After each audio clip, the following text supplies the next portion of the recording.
சங்கீதம் 97 அதிகாரம் 11 வசனத்தை இந்த மாதத்தில் நாம் சுதந்திரிக்க போகிறோம். கர்த்தர் ஏற்கனவே நமக்காகத்தான் வாக்குத்தத்தமாக எழுதி வைத்திருக்கிறார். நீதிமானுக்காக வெளிச்சமும் செம்மையான இருதயத்தாருக்காக மகிழ்ச்சியும் விதைக்கப்பட்டிருக்கிறது.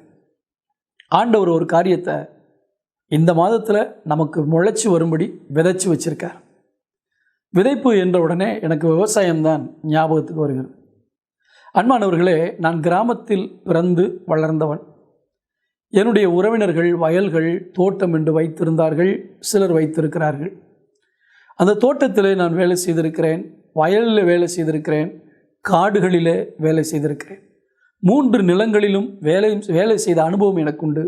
வயலிலே, அதே போல் காடுகளிலே, தோட்டங்களிலே. எனவே விதைப்பை பற்றி பேசுவதற்கு முன்பாக நிலத்தை பற்றி நான் பேச விரும்புகிறேன். எப்பொழுதுமே விதைப்பதற்கு முன்பாக நிலத்தை பண்படுத்துவார்கள். பாருங்கள், ஆண்டவர் எடுத்த உடனே பூமியை படைச்சப்ப முதலாவது ஆதியிலே வானத்தையும் பூமியும் கர்த்தர் சிருஷ்டித்தார். தள்ளப்பட்ட தூதன் இந்த பூமியை கெடுத்துட்டான். திரும்ப ஆண்டவர் அதை மறுபடியும் மறுவடிவமைப்பதற்காக ஆண்டவர் முற்படுகிறார். அப்போ எடுத்த உடனே மரம் செடி கொடிகள் வளர கடவுது அப்படின்னு சொல்லலை. முதல்ல இருளை பிரிக்கிறார், வெளிச்சத்தை பிரிக்கிறார், தண்ணியெல்லாம் ஒரு இடத்துக்கு தனியாக போட்டுங்கிறாரு, வெட்டாந்தரை உண்டாட்டுங்கிறாரு. அதுக்கப்புறம் சூரிய வெளிச்சம், அதாவது ஒரு செடி வளருவதற்கு, ஒரு தாவரம் வளருவதற்கு என்னென்னலாம் சூழ்நிலைகள் வேண்டுமோ அதையெல்லாம் ஆயத்தப்படுத்திட்டு அதுக்கப்புறம் தான் அந்த தாவரங்களை ஆண்டவர் பூமியில் வளர விடுறார். அதே போல் ஆண்டவர் நமக்காக நிறைய காரியங்களை விதைச்சிட்டார். அது வளர்ந்து வரணும்னா அதுக்கேற்ற சூழ்நிலை உருவாக வேண்டும். முதலாவது நிலம். இந்த நிலம் பண்படுத்தப்படாமல் விதைக்கப்படவே முடியாது. ரொம்ப ஒரு அற்புதமான செய்தி. இந்த செய்தியை நீங்கள் கண்டிப்பாக கவனமாக கேளுங்க. இந்த செய்தியை கொடுக்கும்போது நான் இன்னொரு காரியத்தை சொல்லட்டா? ஜூன் மாதம் 30ஆம் தேதி நேற்றைக்கு இரவு வாக்குத்தத்த செய்தியை எடுத்தேன். இரவில் படுத்திருந்தேன், திருப்தி இல்லை. அதில் நிறைய காரியங்களை சொல்லணும்னு ஆண்டவர் உணர்த்தினார். அதை கேன்சல் பண்ணிட்டேன். காலையில் எழுந்த உடனே நான் என்னுடைய மொபைல்லையாவது எடுக்கலான்னு எடுத்தேன். ஆனால் மொபைலில் எடுத்ததும் சரியாக வேலை செய்ய முடியல, எடிட்டிங்கில் வேலை செய்ய முடியல, பல தடைகள். அதற்கு பின்பு ஒருத்தரை கேமரா எடுக்க வர சொல்லி அவரை வைத்து எடுத்தேன். ஆனால் எடுத்து முடித்து அதை எடிட் பண்ணலாம் பார்த்தா ஆடியோ வாய்ஸ் ரெக்கார்ட் ஆகலை. எவ்வளவு தடைகள் தெரியுமா? ஆனால் 4வது முறையாக இந்த செய்தியை பதிவு பண்ணுகிறேன். அதிலிருந்து புரிஞ்சுங்க, இதுக்குள்ளே ஆண்டவர் எவ்வளவு கிரியை செய்ய விரும்புகிறாருங்கிறத. அவ்வளவு தடைகளின் மத்தியில் இந்த செய்தி, அந்த தடைகளை தாண்டி உங்களிடத்திற்கு இந்த செய்தி வருகிறது. நிலம் சரியாக இருந்தால்தான் விதை வளரும். எவ்வளவு முதல் தரமான விதையாக இருந்தாலும், எவ்வளவு தரமான விதையாக இருந்தாலும், நான் சொன்னது போல் முதல் தரமான விதையாக இருந்தாலும், நிலம் சரியில்லாவிட்டால் அந்த விதை விதைக்கப்பட்டு பிரயோஜனம் இல்லை. இதைத்தான் ஆண்டவர் உதாரணத்தில் சொன்னார். சில விதைகள் வழி அருகே விழுந்தது, சில விதைகள் கற்பாறை நிலத்தில் விழுந்தது, அதாவது கடினமான இருதயம். சில விதைகள் முள்ளுள்ள இடங்களில் விழுந்தது, எப்போ பார்த்தாலும் கவலைப்பட்டுக்கிட்டே இருக்கவங்க. சில விதைகள் நல்ல நிலத்தில் விழுந்தது. ஆண்டவர் நாம் வாழ்வதற்கு வேண்டிய அனைத்து ஆசீர்வாதங்களையும் விதைத்து விட்டார். எந்த நேரத்தில் எந்த ஆசீர்வாதம் நம்முடைய வாழ்க்கையில் முளைத்து வர வேண்டுமோ அது முளைத்து வருவதற்கு இந்த நிலமாகிய இருதயத்தை நாம் பக்குவப்படுத்தி வைத்திருக்க வேண்டும். விவசாயத்தை பற்றி நான் சொல்லுகிறேன். முதலாவது இந்த நிலம், அதாவது முதல் அறுவடை முடிந்து அது தானாக அப்படியே விடப்பட்ட நிலையில் காய்ந்து போய் கிடக்கும், கடினமாக இருக்கும். இந்த கடினமான நிலத்தை என்ன செய்வார்கள்? கலப்பை போட்டு உழுவார்கள். இப்போ லேட்டஸ்ட்டு டெக்னாலஜியில் பல இயந்திரங்கள் வந்திருக்கு. ஆனால் நீங்கள் புரிஞ்சுக்கிறக்காக சொல்கிறேன், கலப்பையில் அதை உழுவாங்க. ஆழமாய் உழ வேண்டும் என்று சொல்லுவார்கள். அகல உழுவதிலும் ஆழ உழுவது நல்லது. ஸோ ஆழமாக என்ன செய்கிறாங்க? உழுகிறாங்க. உழுதுக்கு அப்புறம் என்ன செய்வாங்கன்னா, இந்த பரம்படிக்கிறதுன்னு சொல்லுவாங்க, அதெல்லாம் லெவல் பண்ணுவாங்க. நீங்கள் இதெல்லாம் படத்தில் பார்க்குறீங்க. ஒருவேளை விவசாயத்தை பற்றியே தெரியாத ஆட்கள் சென்னை வாசிகள் இருப்பீங்க. உங்களுக்காக தான் நான் பேச பேச உங்களுக்கு இது படத்துலேயும் வந்துக்கிட்டே இருக்கு. முதலாவது கலப்பை போட்டு உழுவார்கள், இதோ பார்க்கிறீர்கள். இரண்டாவது அதை சமன்படுத்துவார்கள். இப்படி செய்த பின்பு அதற்கு பின்பு தான் விதைப்பார்கள்.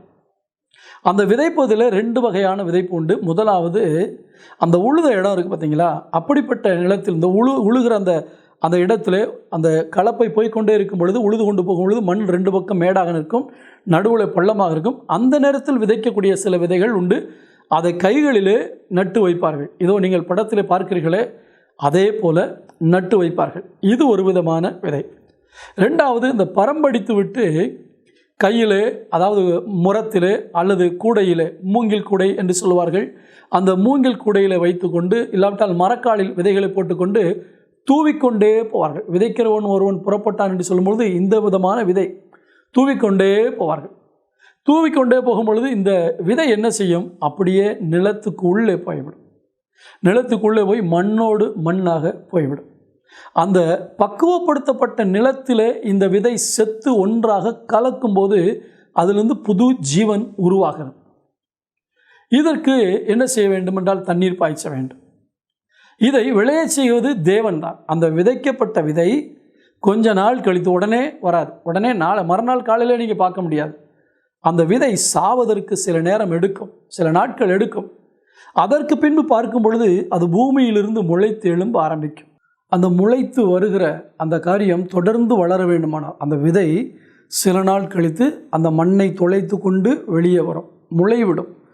அந்த முளைவிட்ட பயிரானது தொடர்ந்து அது வளர வேண்டுமானால் அதற்கு தண்ணீர் பாய்ச்ச வேண்டும். தண்ணீர் பாய்ச்சுவது 2 விதங்களிலே, வாய்க்கால் போட்டு தண்ணீரை வாய்க்கால் வழியாக அனுப்பி அந்த வயல்வெளியை தண்ணீரால் நிரப்பி தண்ணீர் பாய்ச்சுகிற அனுபவம் உண்டு. சில நேரங்களிலே காடுகளிலே பயிர்கள் வளர்ந்த பின்பு சில கேன்களிலே தண்ணீர் வைத்து கொண்டு அந்த பூச்செடிக்கு தண்ணி ஊற்றுற மாதிரியும் சில தண்ணீர் பாய்ச்சுகிற அனுபவம் உண்டு. எப்படியோ தண்ணீர் பாய்ச்ச வேண்டியது நம்முடைய வேலை. வெளிச்சம் கொடுக்கறது நம்முடைய வேலை அல்ல, அது பரலோகத்திலிருந்து தேவனே கொடுப்பார். சூரியனை படைத்து வைத்திருக்கிறார். வெளிச்சம் கொடுக்கறது அவருடைய வேலை. நல்லா கவனிச்சு பாருங்கள். அப்போஸ்தலனாகிய பவுல் சொல்லுகிறார், நான் நட்டேன். அப்போ நடுகிறது யாருடைய வேலை? மனிதனுடைய வேலை. அதே போல தான் வேத வசனமாகிய இந்த விதையை தேவன் ஊழியக்காரனாகிய இந்த மனிதனை கொண்டு விதைக்கிறார். அந்த விதைக்கப்பட்ட விதை முளைத்து வருவதற்கு தண்ணீர் பாய்ச்ச வேண்டியது யாருடைய வேலை? பவுல் சொல்கிறார், நான் நட்டேன், அப்பல்லோ நீர் பாய்ச்சினான். அப்போ நீர் பாய்ச்ச வேண்டியது உங்களுடைய கடமை. தேவனே விளைய செய்தார். தேவன் விளைய செய்ய வேண்டுமானால் அவர் விதைத்த விதை முளைத்து வருவதற்கு தண்ணீர் பாய்ச்ச வேண்டிய வேலை உங்களுடைய வேலை. எனவே நீங்கள் தண்ணீர் பாய்ச்சுகிற வேலையை செஞ்சால் ஆண்டவர் விதைச்ச அந்த விதை முளைச்சி வரும். இப்போ நான் வசனத்துக்கு வர்றேன். ஆண்டவர் நமக்கு எதை விதைத்திருக்கிறார்? வெளிச்சத்தையும் மகிழ்ச்சியையும் விதைத்திருக்கிறார்.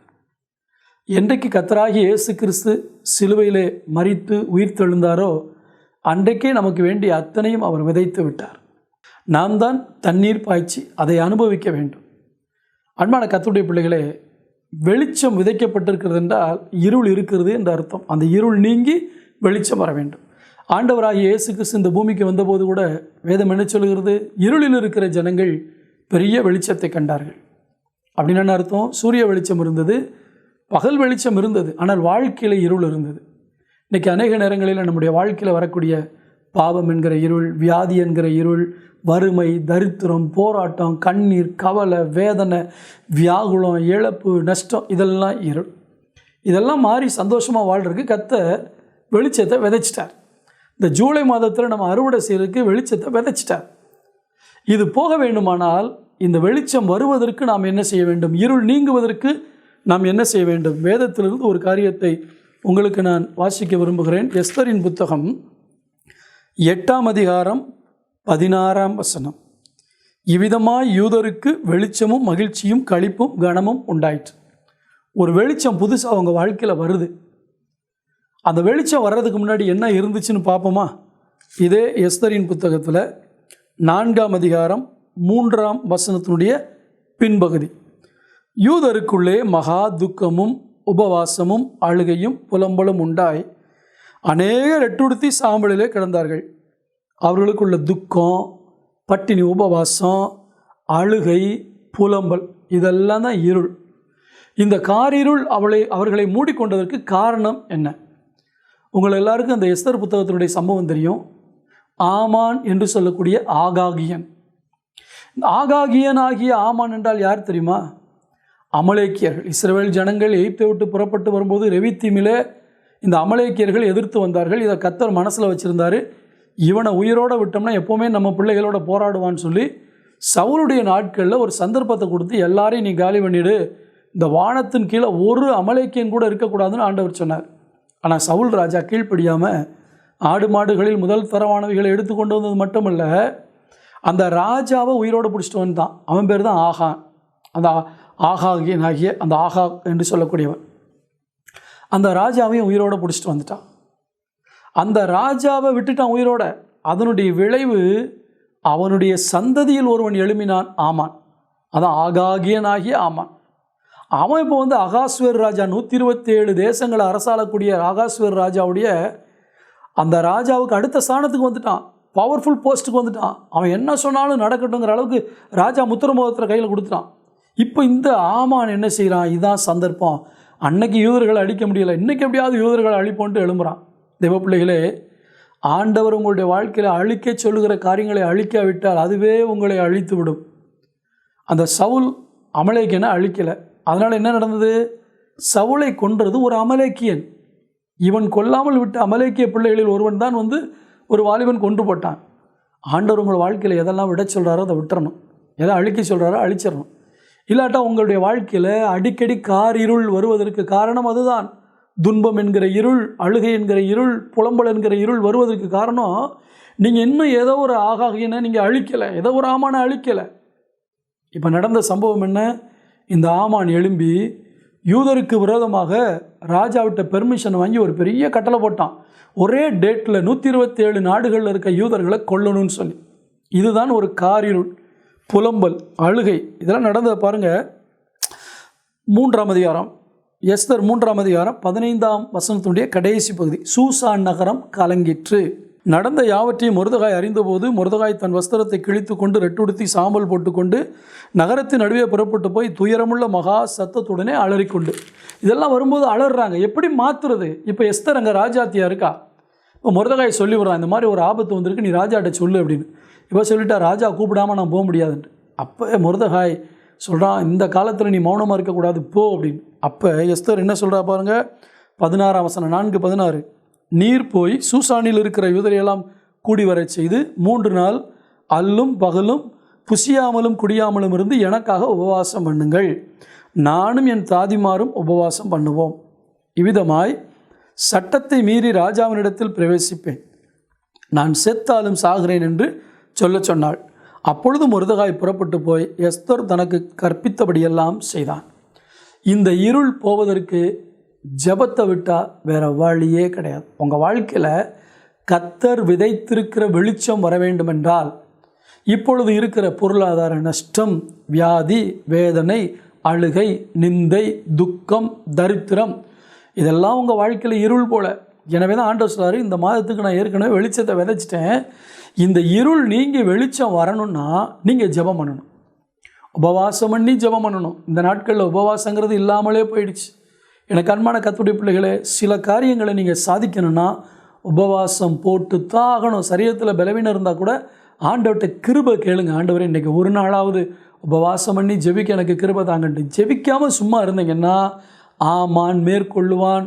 இருள் வரும், அழுகை வரும், துன்பம் வரும், சாவு வரும். இதெல்லாம் வராமல் இருக்கிறதுக்கு எஸ்தர் ஜெபிக்க சொல்கிறா. நல்ல கவனிங்க, அந்த பெரிய பொசிஷனில் இருக்கக்கூடிய ராணியாக இருக்கக்கூடியவ என்ன சொல்கிறா? 3 நாள் என் சாப்பாட்டை ஒதுக்கி வைக்கிறேன், என் தாதிமாரோடு கூடி ஜெபிக்கிறேன். கூட்டு ஜெபம் ரொம்ப பவர்ஃபுல். இன்றைக்கி சபையில் இந்த கூட்டு ஜெபம் நடக்குது. பெண்களோட சேர்ந்து பெண்கள் ஜெபிக்கிறீங்களா? சிலர் ஜெபிக்கிறாங்க, ஆனால் சிலர் ஜெபிக்கிறதில்ல. நீங்கள் இந்த கூட்டு ஜெபத்தில் சேர்ந்து ஜெபித்தா தான் உங்கள் வாழ்க்கையில் இருக்க இருள் மாறும். அதே போல் சகோதரர்கள் எவ்வளவோ சொல்லியும் நான்லாம் அவங்களோட சேர்ந்து ஜெபிக்க மாட்டேங்கிற கடின இருதயமுள்ள விசுவாசிகள் எத்தனை பேர் இருக்காங்க தெரியுமா? உங்கள் வாழ்க்கையில் வெளிச்சம் வரும்னு நினைக்கிறீங்களா? இல்லை. செத்தாலும் சாகிறேன் என்று சொல்லி சேர்ந்து ஜெபிக்கிற ஜெபங்கள் தேசத்துக்காக, தேவனுடைய ராஜ்யத்துக்காக. சேர்ந்து ஜெபிக்கணும். அதே போல் வாலிப தம்பி தங்கச்சி, உங்களுக்காக ஒரு ஜெபம் நடந்து கொண்டிருக்கிறது. ஃபோன் மூலமாக கான்ஃபரன்ஸ் கால் ப்ரேயர் நடக்குது, அதில் இணைங்க. இந்த தாதிமாரை கூட்டு ஜெபம் பண்ணுகிறாள். செத்தாலும் சாகிறேன். அடுத்து நீங்கள் போய் யூதரையெல்லாம் கூடி வர செய்து. இதான் இன்றைக்கி நம்ம சர்ச்சில் கூடி வர முடியல, ஆனால் ஃபோனில் கூடி வர்றோம். கேட்டிங்களா? ஜூமில் கூடி வர்றோம். எனவே கூடி வருதல் மிக அவசியம். அந்த கூடி ஜெபம் பண்ணுங்கன்ட்டு சொன்னதை அப்படியே மொர்தெகாய் கேட்டான். மொர்தெகாய் போய் தனக்கு கற்பித்தபடியே செய்தான். ஊழியக்காரனுடைய நிலையிலிருந்து நான் சொல்கிறேன், எல்லாம் கூடி ஜெபம் பண்ணுங்க. உங்கள் இருள் போகும். கர்த்தர் விதைச்சிருக்கிற வெளிச்சம் உங்கள் வாழ்க்கையில் வரும். வெளிச்சம்னு என்னது? அதை தான் இருளுக்கும் வெளிச்சத்துக்கும் நான் சொன்னேன். இருள் வந்தபோது என்ன நடக்கும்? துக்கம், உபவாசம், அழுகை, புலம்பல். ஆனால் வெளிச்சம் வந்துருச்சுன்னா என்ன நடக்கும்? மகிழ்ச்சி, களிப்பு, கனம், மதிப்பு, மரியாதை. இது வர்றதுக்கு நடுவில் என்ன நடந்துச்சு பாருங்கள். இதுக்கு இடையில தான் இவங்க பாரப்பட்டு ஜெபம் பண்ணாங்க, கண்ணீரோடு ஜெபம் பண்ணாங்க. தம்பி தங்கச்சி, நீ ஜெபிக்கிற வரைக்கும் தேவனுடைய ஆசீர்வாதம் உன் வாழ்க்கையில் வரவே முடியாது. நீ கஷ்டப்பட்டு சம்பாதிக்கலாம், நீ கஷ்டப்பட்டு ராத்திரி பகல் சம்பாதிக்கலாம். ஆனால் என்னைக்கு நீ தேவனுடைய சமூகத்தில் ஒரு ஜெப வீரனா ஜெப வீராங்கனையாக வளர்றையோ அன்னைக்கு தான் உன் வாழ்க்கையிலுக்கு இருள் மாற ஆரம்பிக்கும். ஜெபம் கண்ணீரை மாற்றும். எனவே நீதிமான்களுக்காக விதைக்கப்பட்டிருக்கிற இந்த வெளிச்சம். யார் நீதிமான்? இயேசு கிறிஸ்துவுடைய இரத்தத்தால் பாவங்கள் கழுவப்பட்டு பாவ மன்னிப்பை பெற்று பாவ விடுதலை பெற்றவர்கள் தான் நீதிமான். நம்ம எல்லாம் அந்த நீதிமான் தான். அந்த நீதிமானுக்காகத்தான் கர்த்தர் வெளிச்சத்தை வச்சுருக்கார். எல்லாருக்கும் இல்லை. இன்றைக்கி எல்லாருடைய வாழ்க்கையில் இந்த போராட்டம் அவமானம் இருக்குது. ஆனால் தேவனை ஏற்றுக்கொண்டு அவருடைய இரத்தத்தால் கழுவப்பட்ட பிள்ளைகளுக்கு அவர் வெளிச்சத்தை விதைச்சிட்டார். களிப்பு, சந்தோஷம், சமாதானம் எல்லாத்தையும் விதைச்சிட்டார். இதை நீங்கள் பெற்றுக்கொள்ளணும்னா ஜெபித்து தான் ஆக வேண்டும். ஆண்டவர் சொல்கிற காரியங்களை கேட்டு தான் ஆக வேண்டும். இவர்கள் போய் அழுது ஜெபித்தார்கள். ஆண்டவருடைய நாமத்துக்கு மகிமை உண்டாவதாக.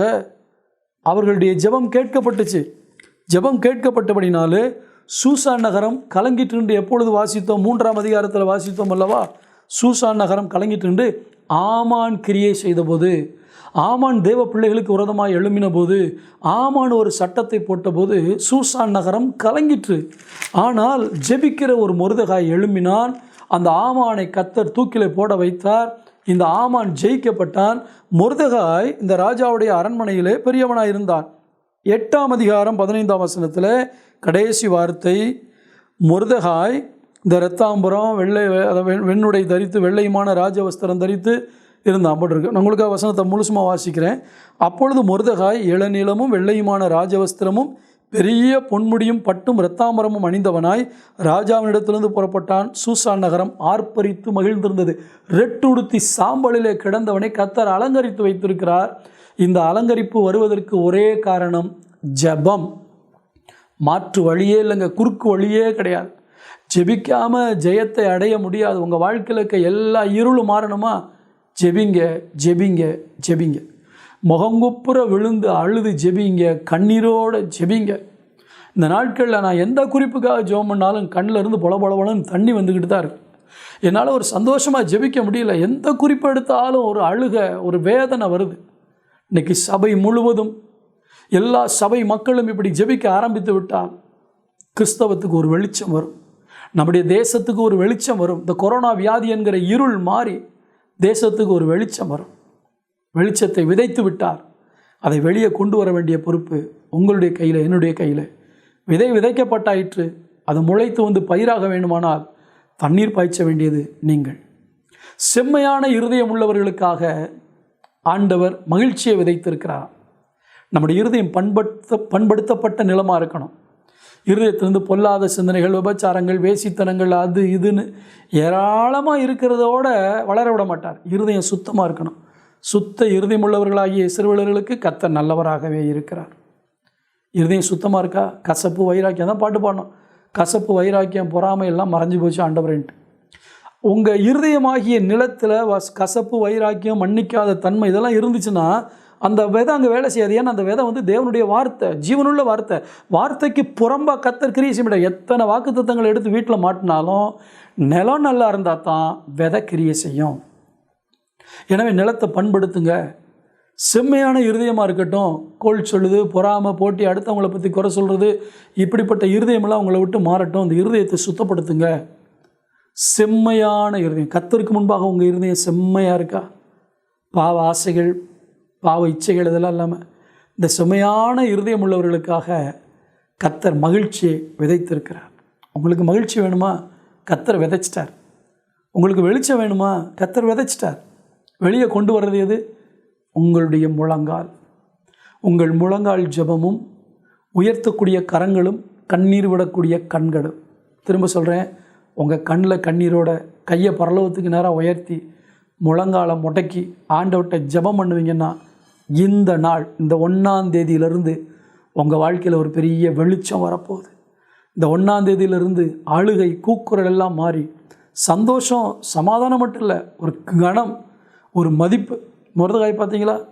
அரண்மனை வாசலில் உட்காந்துருந்தவன் இன்றைக்கி அரண்மனையில் ராஜாவுக்கு பக்கத்தில் மொர்தெகாய் அந்த ஆமான் உட்கார்ந்த இடத்துல அவனை உட்கார வச்சிட்டார். ஆம், காரியம் மாறுதலாய் முடிந்தது என்று 9ஆம் அதிகாரம் 1ஆம் வசனத்துடைய கடைசி பகுதியில் பார்க்கிறோம்.